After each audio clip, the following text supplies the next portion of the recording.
Hello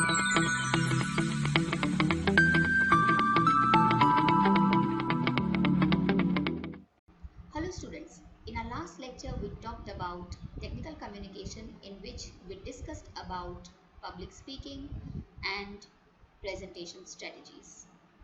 Today we are going to talk about group discussions and interview skills. Now first of all, what is the importance of group discussion?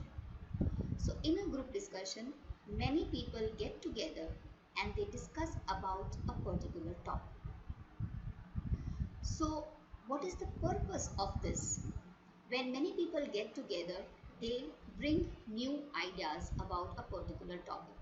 So, through a group discussion, you can use ideas and suggestions of many people. You can use knowledge of many people and you can come to the best decision. So group discussions are used whenever there is some issue or a problem which needs to be handled and which is related to a group of people, then they can get together and discuss about the issue and come to a conclusion. Again, group discussion are also used when you want to come up with some new idea, or when you want to change some policies or processes, or you want to come up with an innovative product. Then also group discussion is helpful because you get ideas from many people. But the group discussion is also used by employers to select candidates for certain jobs. So why do employers use group discussion in a selection process? Now, whenever there is a job opening, an employer will send an advertisement saying that they require candidates with so and so eligibility criteria for a particular job profile. Then the company may take some written test, then the group discussion, and then the personal interview. Now, through this, they are actually trying to filter out candidates. So, let us understand that what are those characteristics that the organizations look for in candidates when they take a group discussion. There are four things which are important for group discussion: knowledge, communication skills, group behavior, and leadership skills. So these are the four criterias which the organizations will be looking for in the candidates. So first of all, knowledge. Now as far as knowledge is concerned, it is very important for you to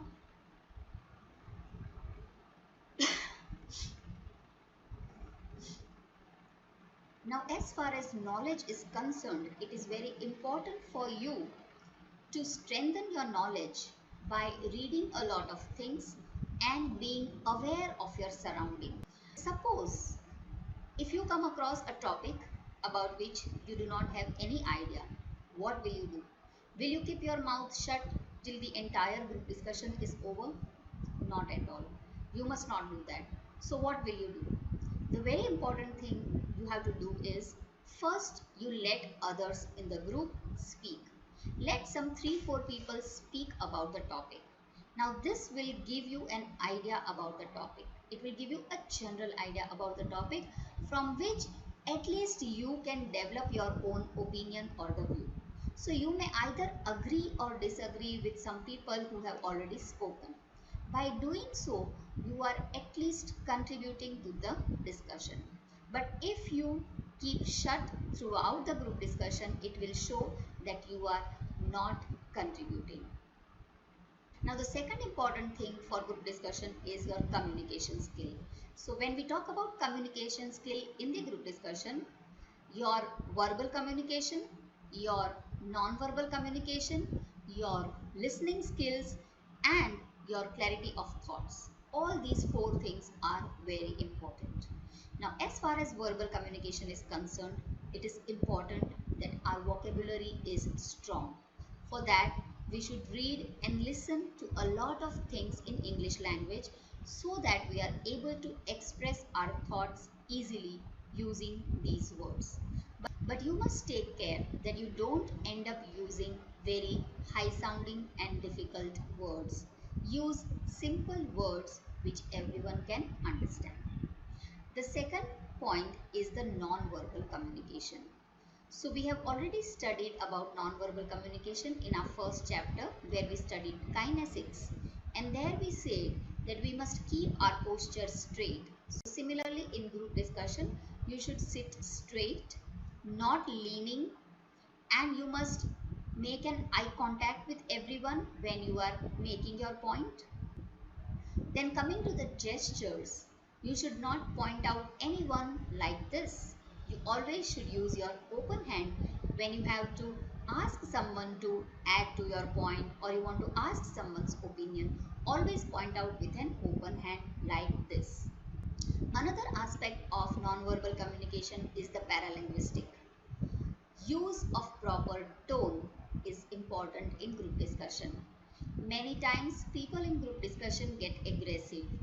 When others disagree with your point and you want to prove your point, then you may get aggressive. But here you have to take care that you should not get aggressive. Here you are there to discuss on certain points without getting aggressive. So take care of your tone. Let it be very normal and natural. Now the third point which is important is the listening skills. Why listening is important in group discussion? Now first of all, to understand that what is group discussion? It is the sum total of everyone's opinions. It is a decision taken at the end by taking into consideration everyone's views. So when we have to take into consideration all of the views, we need to listen to each other. How can we add, I agree, disagree, or comment on someone's point if we don't listen to them properly? Sometimes in group discussion, people only aim at speaking something, but they don't listen to others.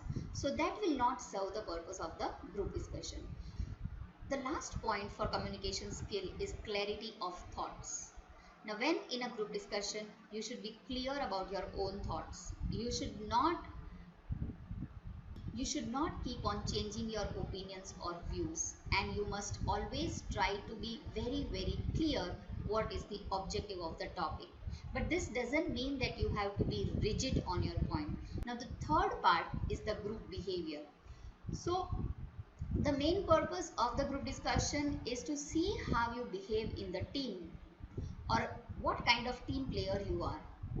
Now, when in groups, people behave in a different manner. The group dynamics are completely different. When personally people work, they are different. And when they have to work with others, they are a little different. Because others' personality will also affect them.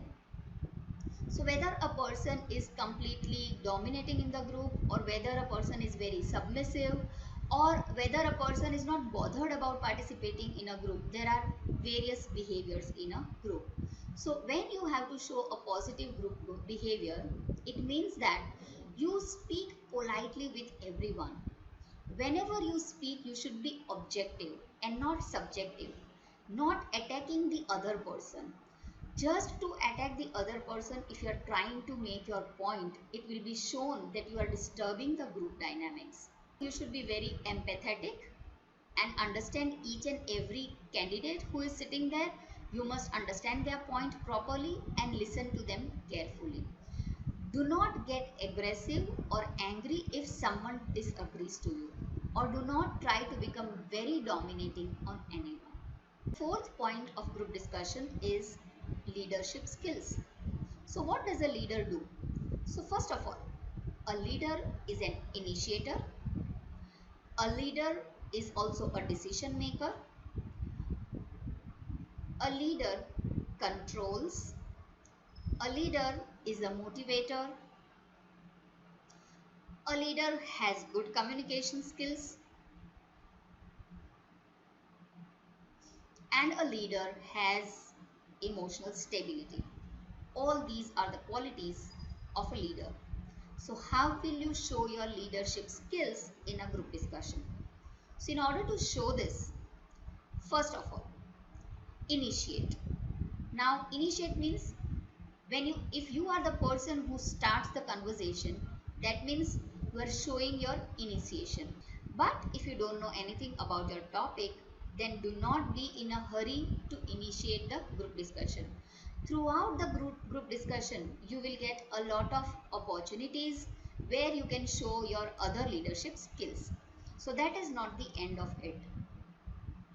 Now the second thing, that is a leader controls. So how does a leader controls? Here it is not about dominating people, but if in the group, if you see that people are going off track, then you can just mention them politely that friends, I feel that we are going out of the track or we are going away from the topic, but our topic of discussion is this. So let us come back to our topic. So this is controlling the group. Now how to show your motivation, how to motivate others in the group discussion. So when you see in the group discussion, there are few people who are shy of talking or who doesn't know what to say. Many people think that in group discussions, if some people are silent, it is a positive point for them because they will be already filtered out. But that is an opportunity for you to show your leadership skills. A leader always motivates others to contribute. So in order to motivate others to speak more, you should ask them open-ended questions.